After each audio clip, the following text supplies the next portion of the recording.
Hi, my name is Ravi Shankar and I'm a proud father of a 12-year-old girl and an 8-year-old boy. Proud father, I said.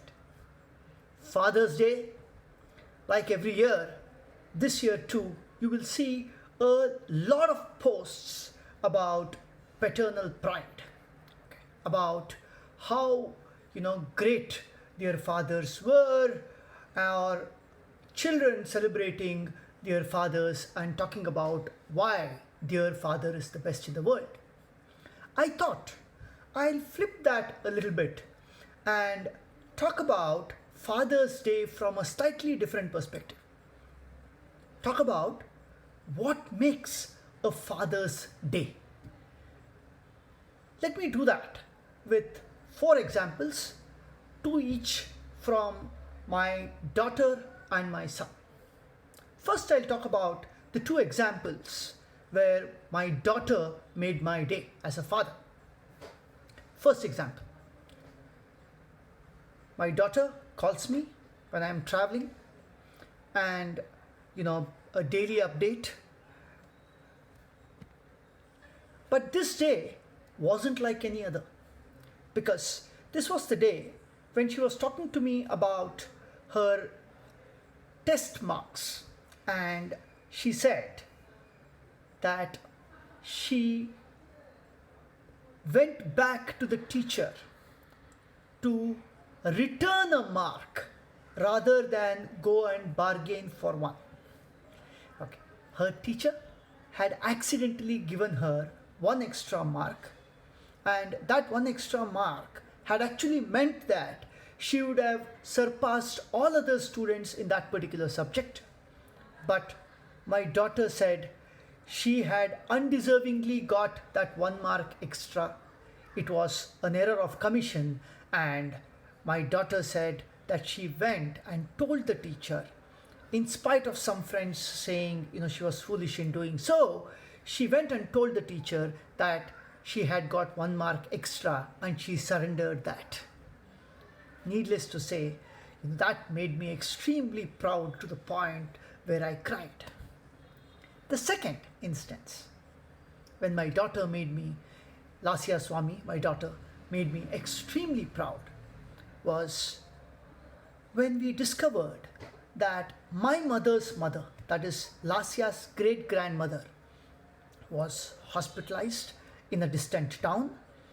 And just before going to bed that day, Lasya, who's not very familiar with her great-grandmother, so she comes to me and tells me that in order to make her grandmother happy, we should get her great-grandmother to our house and we should take care of her. Her great-grandmother had a fall.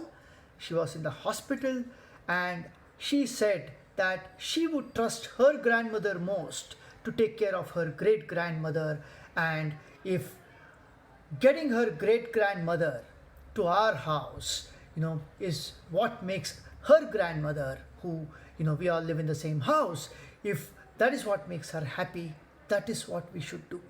She said that about a person that she's not very familiar with. She lives in a distant town and all that. She might have seen her great-grandmother all of 4 or 5 times in her life, but she had the courage of conviction to say that she should come and live with us, because that is what would make her grandmother, who lives with us, happy.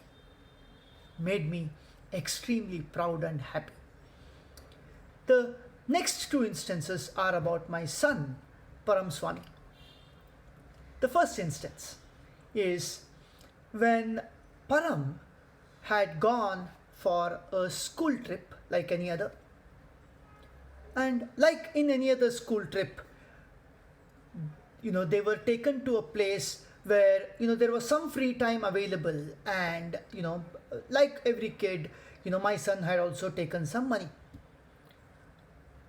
He had about 100 rupees with him, and he says that he had spent 50 rupees already on buying some toy for himself. And on that sunny day, he felt like having some ice candy, which was being sold in the place where he had gone for picnic. So in that place, when he was about to buy ice candy, he discovered that there were some friends of his who hadn't bought money. So he said that he decided that he will buy some for his friends as well, and he went ahead and bought 5 ice candies in the 50 rupees that he had. Good enough to make somebody proud. But listen to the rest of the story. Okay. Him buying ice candy to kids who hadn't brought money from their homes. Fair enough. But apparently, by the time he had exhausted all the money, by the time the ice candies were there in their hands and not in their mouths yet, he discovered that there was this 5th child also, apart from the 4 who he had bought ice candies for, apart from himself, there was this 5th kid as well who hadn't brought money. Param apparently gave away the ice candy that he had bought for himself to that other child. As he was telling me and my wife that, tears rolled down our cheeks, because this is what would make any parent extremely proud.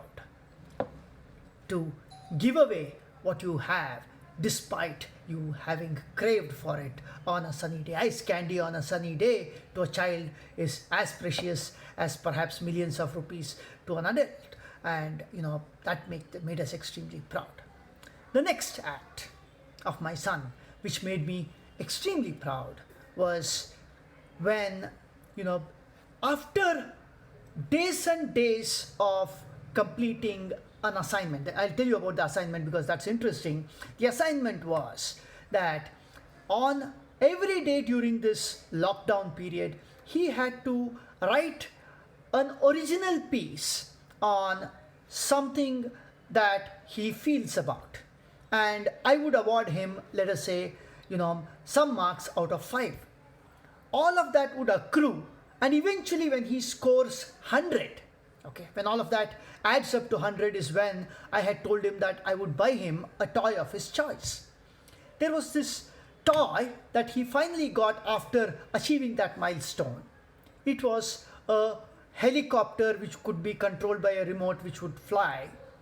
And, the joy on his face on the day that he got it, I still remember it was brilliant.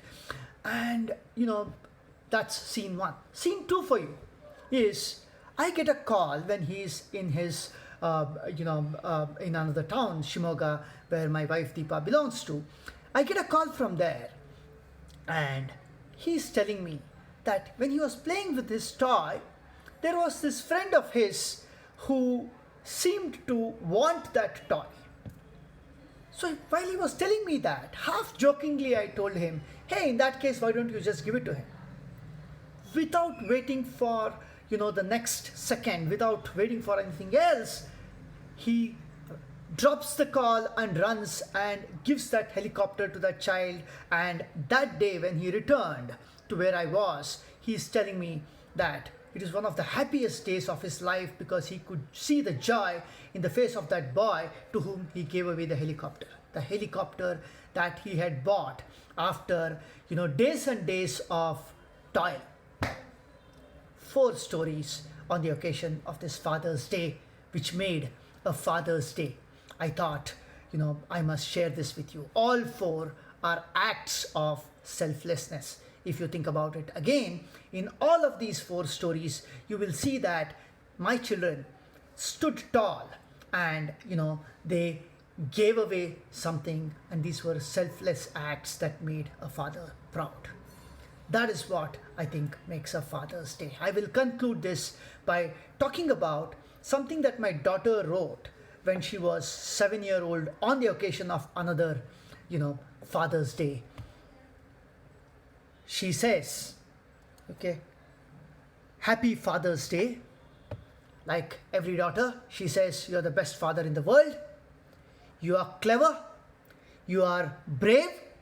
You are kind. You are bad to bad people and good to good people. Happy Father's Day. I love you a lot. I don't believe that I am all that my daughter has claimed in that, loving note to me. May not be brave, may not be clever, may not be the best father in the world, but that's the expectation that children set of you. And that setting of expectation and how we will strive to live by it is what would make a Father's Day each time. You know, when I'm found wanting in terms of either courage or bravery or cleverness, I look at that letter, and that serves as a source of huge inspiration for me. Happy Father's Day.